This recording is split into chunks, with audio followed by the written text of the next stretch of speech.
The New York Giants face the Pittsburgh Steelers on the road Monday Night Football. It's going to be a big one. Two teams basically going in the opposite direction.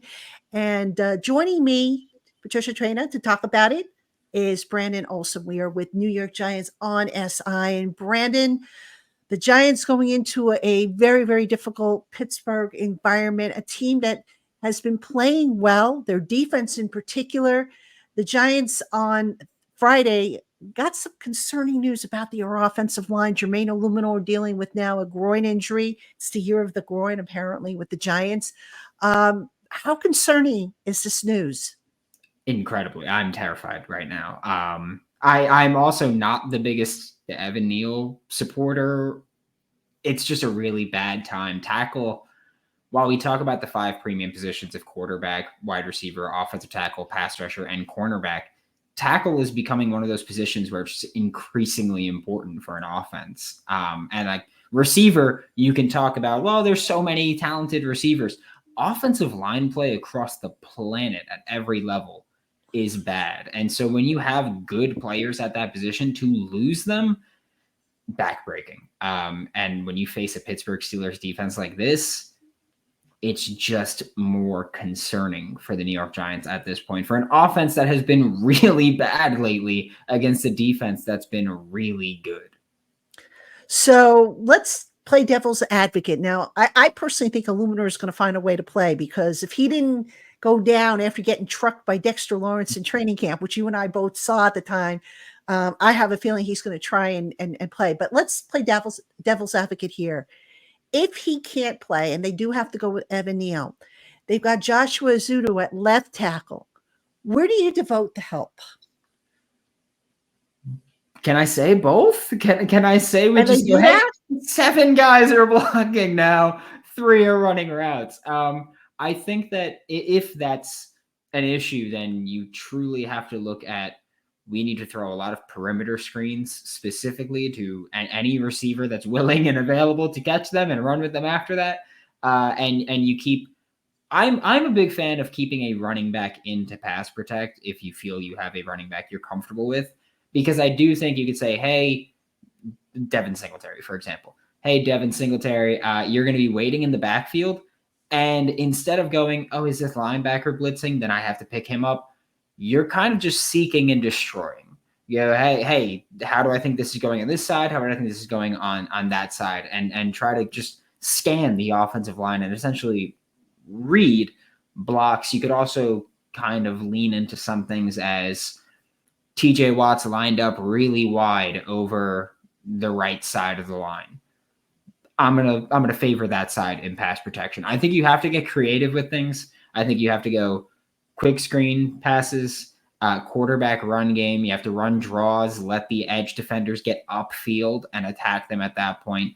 But I don't think that there's any way you can frame it to go, it's something you can work around. It's bad to not have 2 good offensive tackles. And if Illuminor can't play, you're going to have 0 good offensive tackles. And so you can try to say, hey, Daniel Bellinger, Chris Manhertz, Tyrone Tracy, Devin Singletary, whoever it is you want, you're going to be helping in pass protection. It's still a really rough situation to deal with. And I don't think there's any quick fix. I don't think there's any good fix for it. The best fix for a not good offensive line is to improve the offensive line itself. And we're approaching a time where that's obviously not a thing you can really do right now with any free agent acquisitions or any call-ups or any promotions from the second on the depth chart. It's just a really bad spot. But I think that you have to go, hey, a running back in pass pro, maybe tight end, block and release, and perimeter screens is the way to go.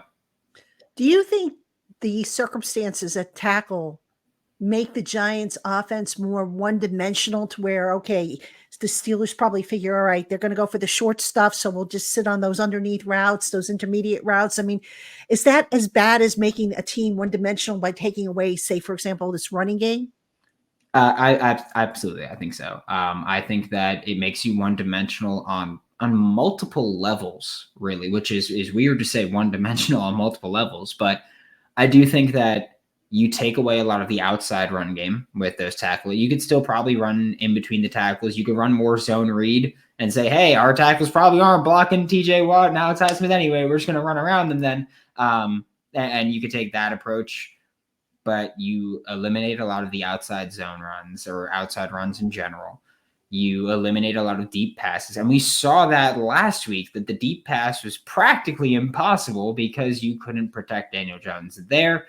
And then another level of, it's going to be really hard to move the sticks, move the ball, and score points. And that's going to lead you probably into hey, we're trailing the Steelers in this game. We have to throw the ball more. And it makes you further one-dimensional because now they know, hey, not only do they want to throw the ball quickly, they need to throw the ball, period. And so it makes you one-dimensional on multiple levels, and none of the levels are favorable for the New York Giants. I'm not trying to sound overly pessimistic. It's just you're in a really rough spot with injuries. It's not even a coaching thing right now. It's straight up injuries are really bad for you right now. Right. Now, if there's one weakness on the Steelers defense that maybe the Giants can exploit, whether it be a matchup, whether it be a position unit, what would you say that would be? I don't think their linebackers are particularly good in coverage. I think Patrick Queen is much more of a seek and destroy player than anything else. I think Peyton Wilson, pretty good in coverage for a rookie, but whenever you add the misnomer of for a rookie, never really a good thing. Like that, if you were good at it, you would just say, hey, he's good at it. If you're good at it for a rookie, you're good at it for a rookie. I think Patrick Queen is particularly very bad in coverage. And I think he was very bad in coverage with the Ravens. I don't think he's just a good coverage linebacker at all. He can blitz better than almost any linebacker in the NFL right now. He can come downhill better than almost any linebacker. But when he's in coverage, and he will be in coverage, he's not good there. And so I don't know if that's slot receiver in his zone, because, again, you're going to be seeing cover three practically 50% of plays. That's what the Steelers do. They play cover three more than anyone else, or more than anyone except the Panthers. They play cover three almost exclusively in zone, and it's really predictable. But it's that Bruce Lee saying of, I fear not the man who's practiced 1,000 kicks once, but the man who's practiced one kick 1,000 times. That's what the Steelers do with cover three. They're really good at it. It's really tough to get around them. But there are some soft spots, and Patrick Queen, to me, is the softest spot there. All right, now flipping over to the defense, Brian Burns is hurting big time. He's got the groin that he's been trying to fight through. Now he's got an Achilles, but I think he's going to play. Russell Wilson has been inserted as the starting quarterback for the Steelers. Let's start off there. What does Russell Wilson bring that maybe Justin Fields didn't have, and how much more difficult is he to defend? I think he makes their passing attack significantly more difficult. I think he's way more consistent than Justin Fields as a passer. I think he brings down the explosive scrambling threat. Of course, Justin Fields is maybe the best scrambler in the NFL. I know that, Lamar Jackson is an incredible athlete. Daniel Jones has found a lot of success scrambling, but Justin Fields was pacing to set records when he was starting with the Bears for an entire season. He was that good as a scrambler. But I think that you look at Russell Wilson, you say, okay, there's a lot more consistency as a passer. I think he's got a better ball fake and play action. And despite what he did with the Broncos, where people have really started to look down upon him, he is still one of the best lofting deep ball throwers in the NFL right now. And he's also got George Pickens, who is one of the better deep ball receivers in the NFL right now. So they're a great match there. And I think he brings a lot of stability. Maybe he lowers the ceiling as far as explosiveness, but he absolutely raises the floor compared to Justin Fields in the passing attack and the offense overall. Are you concerned at all about if Deonte Banks has to match up and travel with George Pickens, especially given, some of the issues that he's had in terms of effort, in terms of, the mistakes he's made and whatnot? I think it would be interesting to see a corner and a receiver who both have effort questions there, because there might be some reps where they both just decide, hey, I'm just not going to do anything, just stand still. But I do think that there's absolute concern there. I also think that Deonte Banks has had some not struggles making a play on the ball, but he's had some times where he hasn't made the play he should make. And George Pickens is a receiver that will make a play that you look at and you say, I don't think you should have been able to make that play, and he'll do that. And so I think that's potentially a big play match made in the hell, I guess. I don't want to say match made in heaven there, but it's definitely tough for the Steelers, at least as their vertical passing game against Deonte Banks. That could be a tough matchup. Just, I know that George Pickens is not the most liked receiver in the NFL right now. I know that there's plenty of opinions about him. He's talented, especially when he gets deep downfield. And I think that if you don't cover him tight every single play, Russell Wilson's a quarterback that'll just go, hey, I'm just going to take some shots. Russell Wilson had 3 passes of 40-plus yards downfield last week. Then only connected on one of them. But attempt-wise, he was trying to find that with George Pickens. And so I definitely think that if you're not on your A game, he's going to make you pay, and he's going to make you look silly. Is it fair to say that in terms of the matchup, Giants defense versus Steelers offense, that Dexter Lawrence versus whoever's playing center, I think their center is injured and might not play, but is it fair to say that that's the marquee matchup that the Giants could potentially exploit, and not only exploit, but also win? Absolutely. Yeah, I don't think Zach Frazier is going to play their rookie center from West Virginia, who stud he is. But Dexter Lawrence is absolutely the X factor in this game, especially when you look at the Steelers run a lot of zone runs, and the way to stop zone runs is to have a guy in the middle of the field that can two-gap it. He can destroy the A-gaps at any time he wants, take away cutback lanes on wide zone runs, and then you say, hey, linebackers, go run, chase the ball. We're going to go wide, go after them, but we're killing the cutback lane. And I think if you can make that offense one-dimensional, they're going to run the football, whether or not it's working. I promise you that's what Arthur Smith is going to do. He's going to run the football, whether or not it's working. Dexter Lawrence can kill the cutback lanes. Linebackers are athletic enough and good enough at defending the run to go make stops for short gains or losses.